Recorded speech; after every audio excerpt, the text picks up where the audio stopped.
हिमालय के सुनसान बियाबान में वो साधक गुफा के द्वार पर जमी बर्फ को बहुत तेजी से हटा रहा था।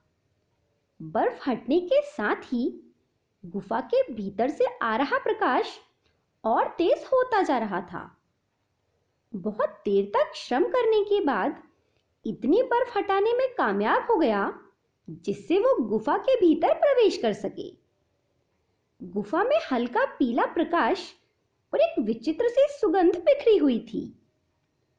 गुफा में प्रवेश करने के साथ ही साधक में एक अद्भुत शक्ति का संचार होने लगा। उसे लगा कि उसकी शारीरिक और मानसिक स्थिति तेजी से बदल रही है। गुफा के वातावरण में ऐसा जादू था कि वो सम्मोहित होते हुए चला जा रहा था।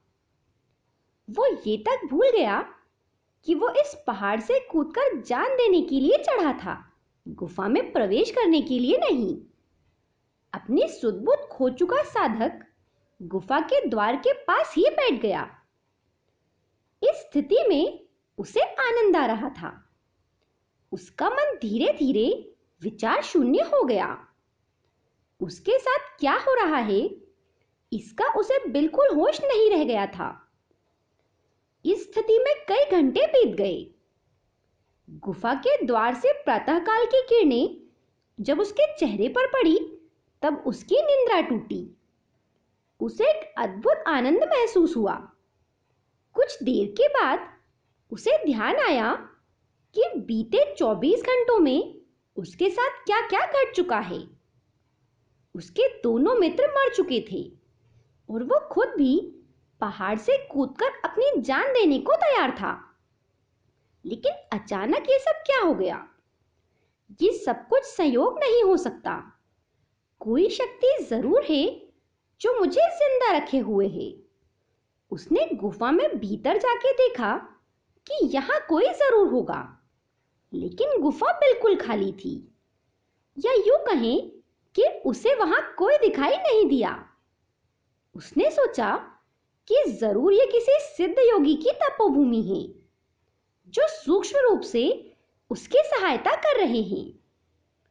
वो किसी भी हाल में उस शक्ति के दर्शन करना चाहता था, लेकिन इसके लिए वो क्या करे ये उसकी समझ में नहीं आ रहा था। कुछ सोचकर उसने आंखें बंद की और गुफा के एक छोर पर आंखें बंद करके बैठ गया। मन ही मन वो शक्ति से दर्शन देने के लिए प्रार्थना करने लगा। पूरे समर्पण के साथ उसने अपनी प्रार्थना जारी रखी, लेकिन उसे वहां कोई दिखाई नहीं दिया। उसने सोचा, अगर यहां तक पहुंचने के बाद भी किसी महात्मा के दर्शन ना हो तो अब इस जीवन को पाकर क्या करना है। वैसे भी उसके दोनों मित्र काल के गाल में समा चुके थे।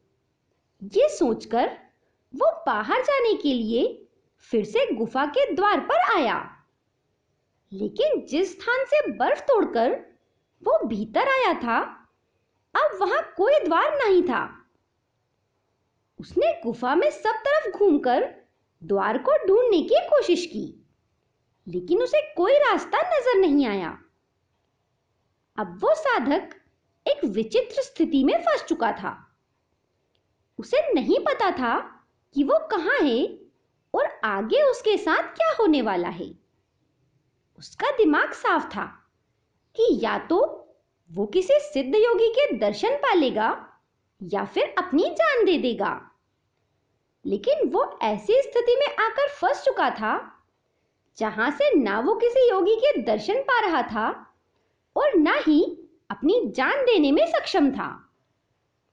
किस्मत उसे कहां ले आई ये सोचकर वो गुफा की दीवार से टिककर बैठ गया। उसे अपने दोनों मित्रों की याद सताने लगी। वो सोचने लगा उस दौर को जब वो तीनों हिमालय यात्रा की तैयारियों में लगे हुए थे। वो कितना अच्छा समय था जब वे तीनों साथ थे। इस यात्रा का अंजाम ऐसा होगा ये तीनों में से किसी ने भी अपने सपने में भी नहीं सोचा था। वो सोचने लगा कि उसके दोनों दोस्तों की किस्मत अच्छी थी जो वे मर गए। कम से कम उन्हें मुक्ति तो मिली। मैं तो ऐसी जगह आकर फंस चुका हूं जहां न जीवन संभव है और न ही मृत्यु। अचानक उसे याद आया कि जब वो तीनों हिमालय यात्रा की तैयारी कर रहे थे तब एक साधु ने उसे कुछ बातें बताई थी। उन्होंने कहा था कि हिमालय पर वो नहीं होगा जो तुम चाहते हो, बल्कि वही होगा जो तुमसे करवाया जाएगा। वहां एक भी घटना बेवजह नहीं होगी। हिमालय के दुर्गम शिखरों पर सूक्ष्म से सूक्ष्म घटना पर भी महात्माओं द्वारा नजर रखी जाती है। उन्हें पता होता है कि कौन किस मंशा के साथ हिमालय पर आ रहा है और कौन वाकई में इसके योग्य है। साधु के शब्द याद आते ही वो सोचने लगा कि उस पर भी जरूर किसी की नजर होगी। कोई शक्ति यहां मौजूद है जो उसे हर क्रिया के लिए प्रेरित कर रही है। ऐसा नहीं होता तो इस वक्त वो इस गुफा में नहीं होता, बल्कि पहाड़ से कूदकर अपनी जान दे चुका होता। साधु के वे शब्द भी उसे उसी समय स्मरण आए। इसके पीछे भी कोई वजह जरूर होगी। इसका मतलब यह है कि कोई शक्ति जरूर है जो मुझे जिंदा रखे हुए है। विचारों की लड़ी में उलझते उलझते न जाने कब उसकी आंख लग गई। जब उसकी दोबारा आंखें खुली तब वो गुफा के द्वार के पास लेटा हुआ था। उसे अचानक ख्याल आया कि गुफा का द्वार जब इसी जगह मौजूद था तो मुझे दिखाई क्यों नहीं दिया, और अब ये फिर से क्यों दिखाई देने लगा है। ये सोचते हुए वो गुफा से बाहर निकला। गुफा के बाहर का दृश्य देखकर वो बुरी तरह चौंक गया।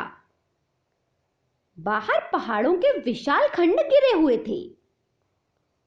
तूफान के साथ आया पहाड़ी मलबा जहां तहां बिखरा पड़ा था।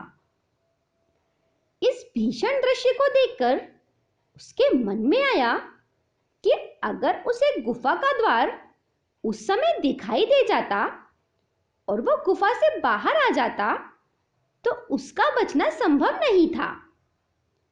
अब तो उसका यह विश्वास और भी दृढ़ हो गया कि कोई शक्ति उसे उसकी राह जरूर दिखा रही है। ये कहानी जारी है। आगे की कहानी हम अगले वीडियो में जानेंगे। उसके लिए आप हमारे साथ अगले वीडियो में भी बने रहें। धन्यवाद।